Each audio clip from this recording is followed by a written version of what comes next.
teman-teman adventure. Di belakang gue ada mobil Mitsubishi Triton yang udah speknya buat overland. Ini hasil karya Abang 4x4. Nah, buat tahu detailnya kayak apa, yuk kita tanya Agung sebagai owner Abang 4x4. Ya, ini sebenarnya basicnya mobilnya Mitsubishi Triton tahun 2019 Ultimate yang 4x4. Jadi dia matic, juga untuk mengubah 4x4 nya juga cuma sekedar puter-puter aja ya. Ini konsepnya sebenarnya, konsep dasarnya adalah overland ya tujuannya, dan light off-road. Mungkin karena pandemi juga ya, jenis modifikasi kemudian berubah dari extreme modification sampai ke light off-road. Sekarang lagi digemari nih, termasuk overland car ini. Jadi konsepnya sebenarnya overland car dengan contoh ya, istilahnya contoh ya, rata-rata mobil-mobil Australia lah.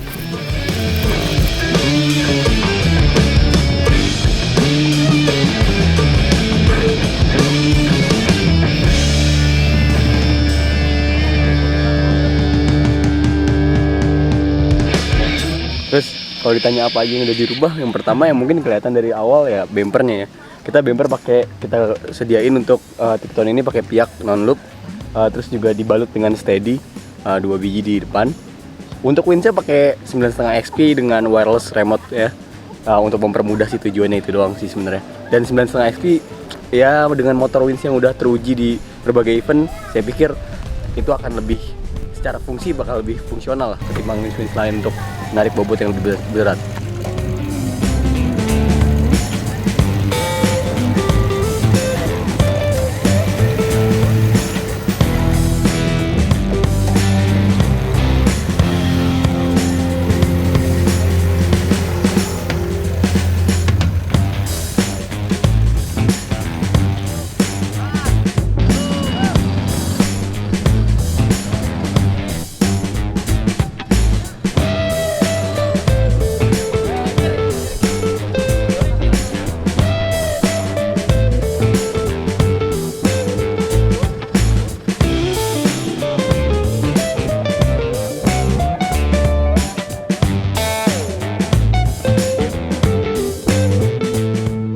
Untuk kaki-kaki kita ganti pakai Provender monotube 2.0, remote reservoir, 8 klik adjustable.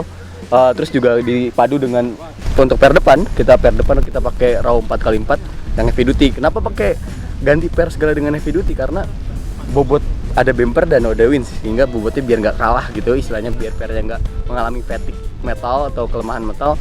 Kita ganti dengan heavy duty yang per yang punyanya RAW 4x4.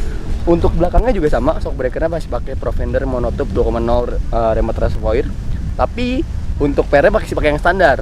Tapi untuk anting pernya kita pakai G-Shackle, mereknya JS1, asli Thailand punya. Terus juga di dalamnya kalau misalkan dilihat lebih detail, itu juga pakai add olive ya. Kalau teman-teman bilangnya AAL, itu add olive-nya punya Iron Man. Untuk ban dan velg kita pakai fuel covered yang bronze untuk velgnya, terus dibalut dengan ban Yokohama Geolander MT 33 12,5 ring 17.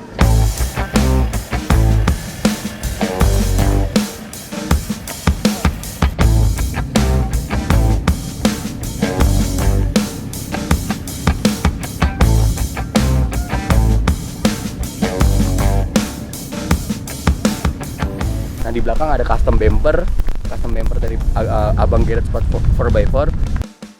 Dan beberapa LED di belakang maupun di depan.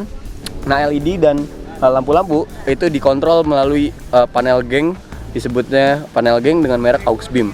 Ya kita pakai itu karena memang secara look sangat-sangat futuristik. Terus juga ada bed rack ya, bed rack atau bahasa teman-teman mungkin tent rack lah ya, untuk naruh roof tent.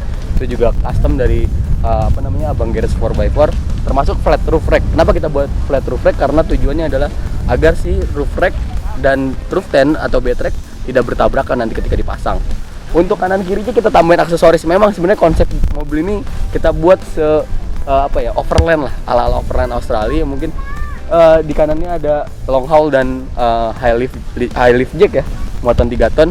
Kirinya ada Sentrek 2 biji dan atasnya ada roof tent. Nah, untuk roof tentnya sendiri itu impor kita dari Cina, no brand ya. Jadi kita bisa mengklaim itu sebagai brand kita nantinya dan sebagainya.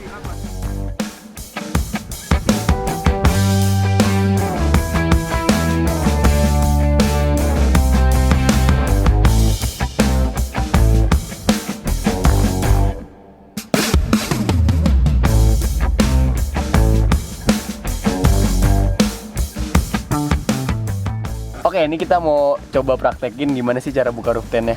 Mungkin bisa dilihat teman-teman.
Untuk tenda ini kita impor, ada banyak jenisnya.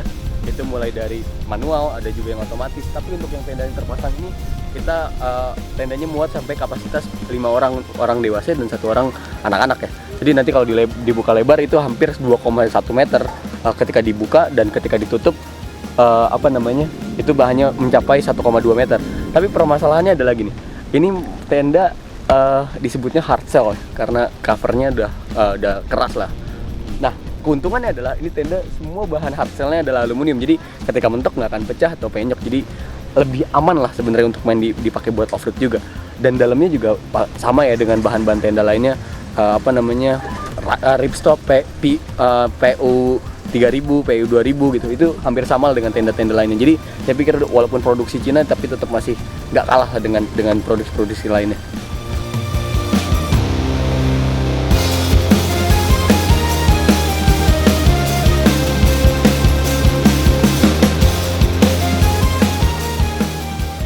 Jadi sebenarnya konsep awalnya nih orangnya juga yang punya belum memiliki konsep lah saat itu. Jadi kita juga sebagai bengkel kita nggak bisa lah asal kita beli ini walaupun orangnya mampu, walaupun konsumen mampu. Tapi permasalahannya adalah jangan sampai kita beli tapi kita nggak fungsional. Nah, untuk budget mobil ini nggak nyampe 150 juta.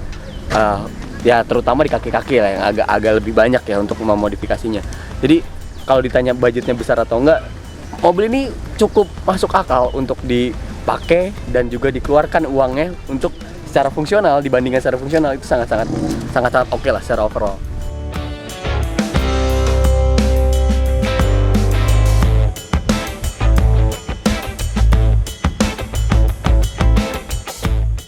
Nah, itu dia teman adventure, hasil wawancara gue dengan Agung dari bengkel Abang 4x4 Bogor. Nah, jangan lupa subscribe, like, and comment this channel. See you.